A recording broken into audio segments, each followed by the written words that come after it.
I'm like, what do you mean? I know it's got a little water damage, but he goes, water damage? He goes, there's mud in the door panels.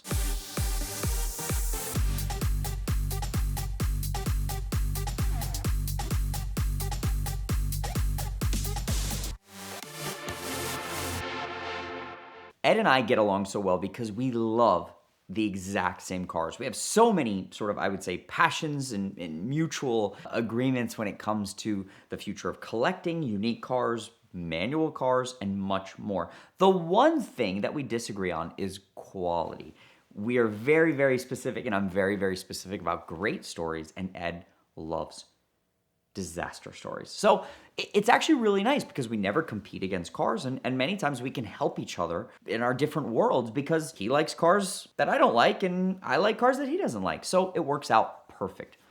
Over the past few years, I have sold Ed 3 of the worst Lamborghinis I have ever seen. So the first car has a very, very close place to my heart. It is an incredible Diablo Roadster. I remember the car when I was growing up and my father used to service it. It spent many, many years in Palm Beach. And at the time, being a young guy, I thought it was the coolest Diablo Roadster I'd ever seen. This was in an era of Fast and Furious and all these different things, and you never saw people modifying Lamborghinis. Today, I only buy original, perfect, matching number, all these things Lamborghini Diablos. But then I was a young guy and I thought it was so cool. This car was silver with a beautiful carbon fiber wing, carbon fiber door panels, carbon fiber everywhere, mirrors, all these unique carbon fiber bits that I've never seen again in any Diablo. Full black Alcantara interior, these badass black wheels. I don't even remember what brand they were, but they looked incredible on the car, and this really loud black exhaust. I fell in love with the car as a kid. I remember trying to buy it later. It was back and forth for sale, and I just could never make it work. And then the car disappeared for like 10 or 15 years. One day, I get a call from Steven, who incredible team member of Curated, and he tells me that he found a Diablo Roadster for very cheap with no title up north. As soon as Steven starts sending me the pictures, I realize this is the car that I was once in love with. And I freak out and I'm like, oh my God, we bought it, gotta buy the car. I know it very well. Unfortunately for me, with my floor plan, I have a Diablo project going on, this hot rod project at the time. And just the way I buy cars, I finance cars. I can't do any of that with a car with no title. I thought about it and I said, you know, for $60,000, $65,000, maybe it makes sense. But unfortunately, the owner wanted more than that. I think he wanted like $80,000, $85,000 at the time.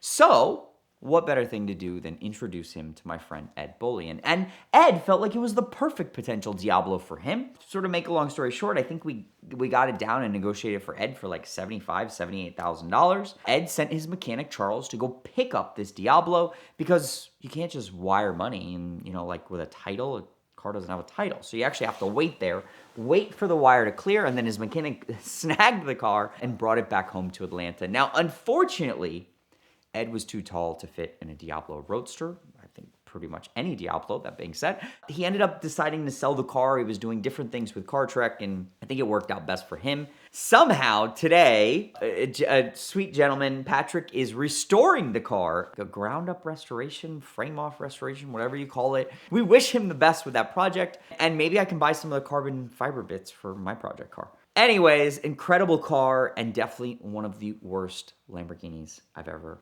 been involved with.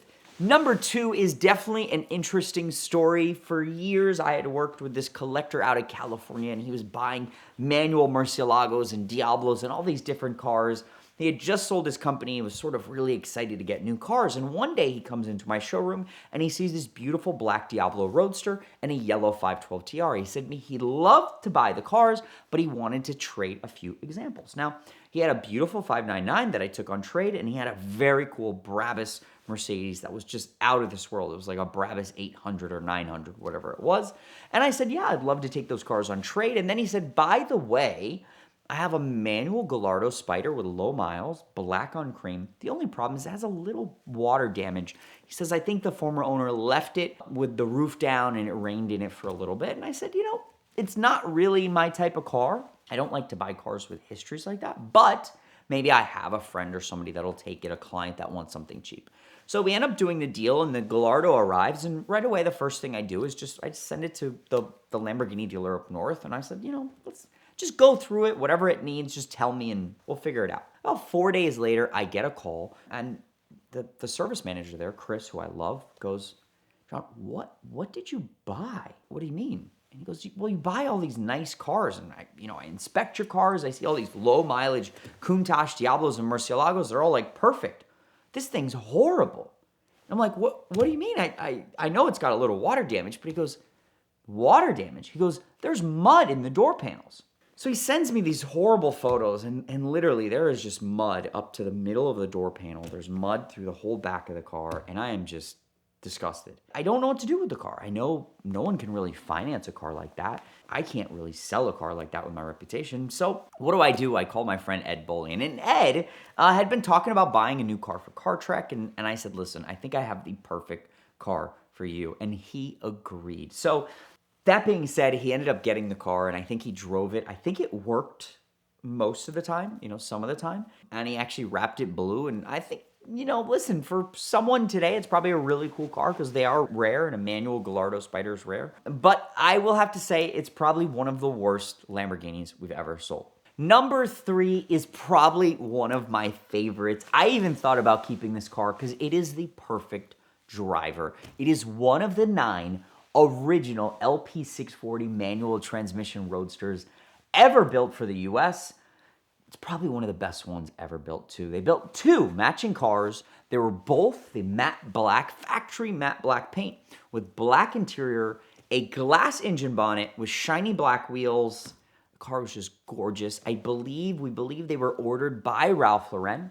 I don't think he took delivery of them, but he later sold them. And these were some of the last production, manual transmissions ever built for a V12 Lamborghini, as rare as they come. And this car was actually owned for many years by its original owner. He drove it, he enjoyed it, he drove it all over New York City and the Northeast, but he really didn't take care of it that much. He had actually gotten one little fender bender. Apparently a mail truck ran into him at 5 miles per hour, so he figured, I guess he took the insurance money and he put a body kit on the rear of the car that was somewhat of a unique body kit. The side skirts were pretty terrible. And then he decided the car was actually a lot of mostly original paint, but instead of actually touching it up the right way whenever he got a scratch, he would actually just use a spray can.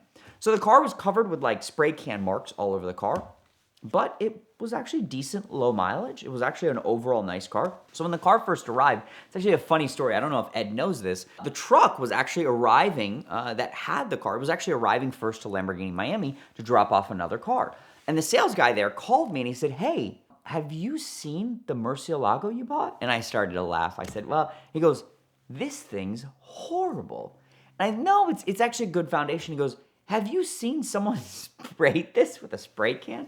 So we ended up getting the car. It's actually a funny story. I thought it would have been owned by a drug dealer or some criminal because it had a gun safe in the car, and it was just it was pimped out. But it wasn't. It was actually a business guy that I guess just, had some aggressive taste. Ends up, I think he enjoyed the car. He was the original owner, and it's such a cool car. I told Ed, we went back and forth. I'm like, you have to own this car. I think this is a car that one day, we will be laughing about this car one day when it's $5 million. Seriously, it's one of the most rare Lamborghinis ever built. The spec is incredible, and it's really not that bad. So it's definitely one of the worst Lamborghinis ever sold, but definitely one of my favorite. If you're ready for your next adventure, you're gonna need the right car, and the best way to buy your next car is with the help of Premier Financial Services. The Simple Lease from Premier Financial is the most powerful tool in the world of exotic car financing. You get all the benefits of a traditional loan, like the ability to accumulate equity, pay it off at any time, and they give you a perfectly easy to understand amortization table, but you also get the benefits of a lease, the low payment, the flexible terms, the low down payments, but also you get to use some certain tax benefits that leases entitle you to. They've taken great care of me, and I know they'll take great care of you, so check them out now at the link in the description below.